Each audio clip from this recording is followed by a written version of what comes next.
ba ay nasa tamang pag-iisip, kung siya nga ba ay tinatawag na bangag. Nananatili pa rin na aking posisyon na hindi pa rin po talaga na patunayan na siya ay bangag, pero kinakailangan sagutin na po ng presidente ang paratang na yan.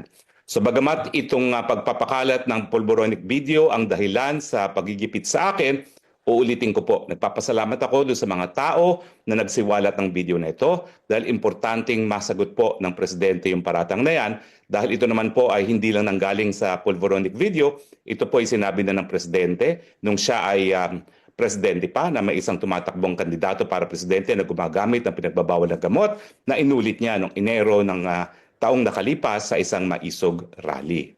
Nalulungkot din po ako dahil ako po ay palaki ng isang piskal na halos buong buhay niya ay ginugol para sa serbisyo dyan sa National Prosecution Service bago po siya na talaga bilang isang WES.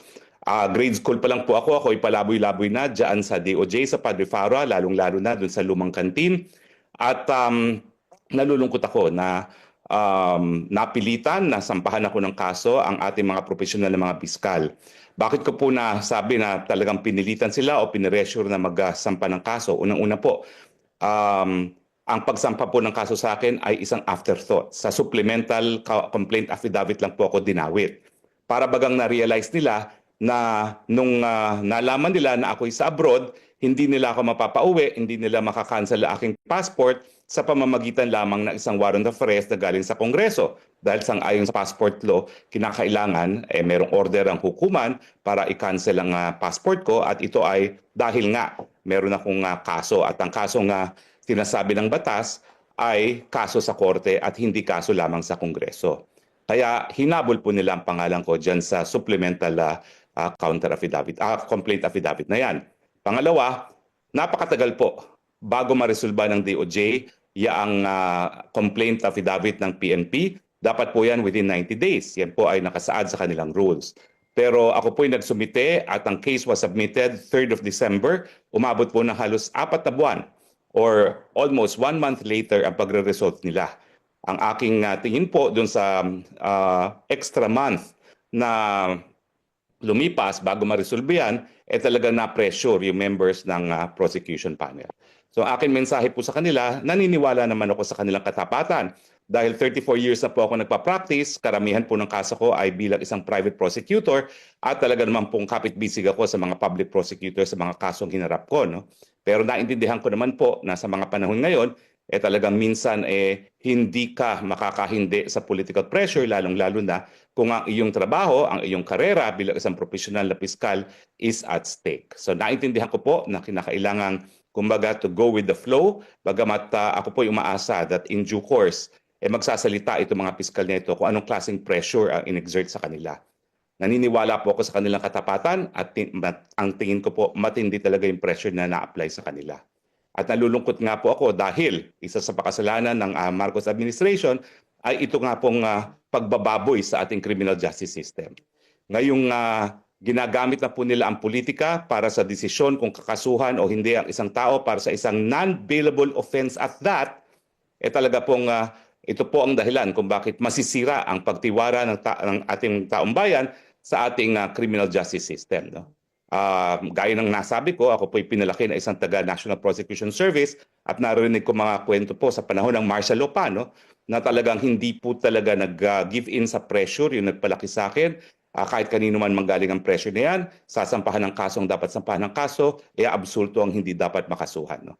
At nalulungkot nga po ako na politika naging dahilan kung bakit tayo nasampahan ng kaso ngayon.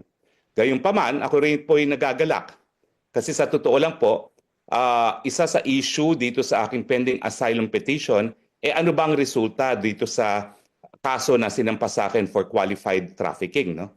Ang tinatanong sa akin dun sa mga nakausap ko na, nakabahagi ng immigration dito sa Netherlands is habang wala pang resulta yung kasong sinampa ng PNP sa akin for qualified trafficking na non-bailable, mahirap nilang desisyonan yung aking kaso for asylum. Bagamat, kompletong-kompleto pong sinumiti ko, halos 1 metro po ang ang taas ng mga papeles na didokumento ko at halos po 400 euros ang aking ginastos pagpa-xerox lang ng one copy ng mga dokumento, kasama na po yung buong file ng kaso na nakabinbin o na-desisyon na ngayon ng DOJ, no, para sa human trafficking. At ang malinaw nga po na aking sinabi sa kanila at tinanggap naman nila explanation para mapatunayan na ako ay merong reasonable certainty of success in the prosecuting before a court of law, dapat mapurebahan yung tatlong elemento ng trafficking. Yung pagre-recruit, yung sa pamamagitan ng dahas, at yung intensyon na pagsamantalahan yung paggawa ng isang taong na-recruit. No? At hindi lang po yan. Kung ang kanilang teorya ay conspiracy, dapat po ang conspiracy ay mapurebahan din, hindi lang po sa pamamagitan ng probable cause, kundi reasonable certainty of success in prosecuting in court na nagkaroon po ng sabwatan or conspiracy. At wala naman pong kahit anong alegasyon ng conspiracy dyan. Ang sinabi lang nila, tinamahan ko sa PAGCOR para sa pagbayad ng mga deficiencies. Itong si Cassandra Ong, yung isang papel na wala naman lagda, na ako daw ay legal, na sabihin na nating totoo ay hindi naman po krimen para maging legal sa kahit sinong kumpanya, at yung nakitira dyan ng isang dating staff. No? So malinaw po na hindi man lang napakita na ako po ay gumawa ng kahit anong elemento ng trafficking, at malinaw po na wala rin kahit anong ebidensya na nagpapatunay na meron pong conspiracy. Kaya nga po sinabi ko na isa pa sa karagdagang kasalanan ng Marcos administration ay yung pagbababoy ng ating sistema ng criminal justice system. At ang pagsampa ng non-bailable charge laban sa akin ay isang malaking pruweba na talagang meron pong miscarriage of justice. At kampante po ako ngayon na sa desisyong ito, bagamat hindi ko pa nakikita ang resolution, mapapatunayan ko na ito pong kasong sinampa sa akin ay tinatawag na unjust prosecution dahil wala pong kahit anong basihan yan. At dahil ang unjust prosecution po ay isang form of political persecution, naniniwala po ako na magagrant po ang aking asylum. Ngayong isasampa po sa hukuman itong kasong ito, lilinawin ko lang po. Hindi po ako pugante. Ako po ay isang bona fide asylum seeker.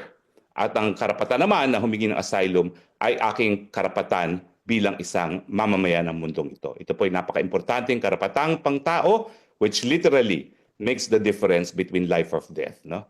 At syempre po, gagamitin din natin yung pag-aaral gaya ng mga grupong regress na nagsasabi na ang ating mga prison conditions are torturous. No?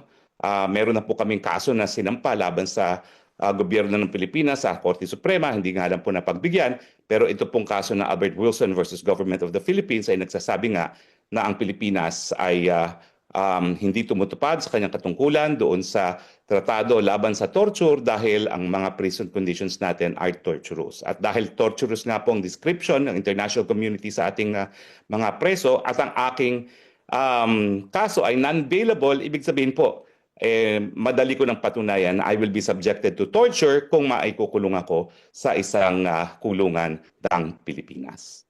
Yan lang po at ngayon po kung meron po kayong mga katanungan, pwede nyo na pong itanong ngayon.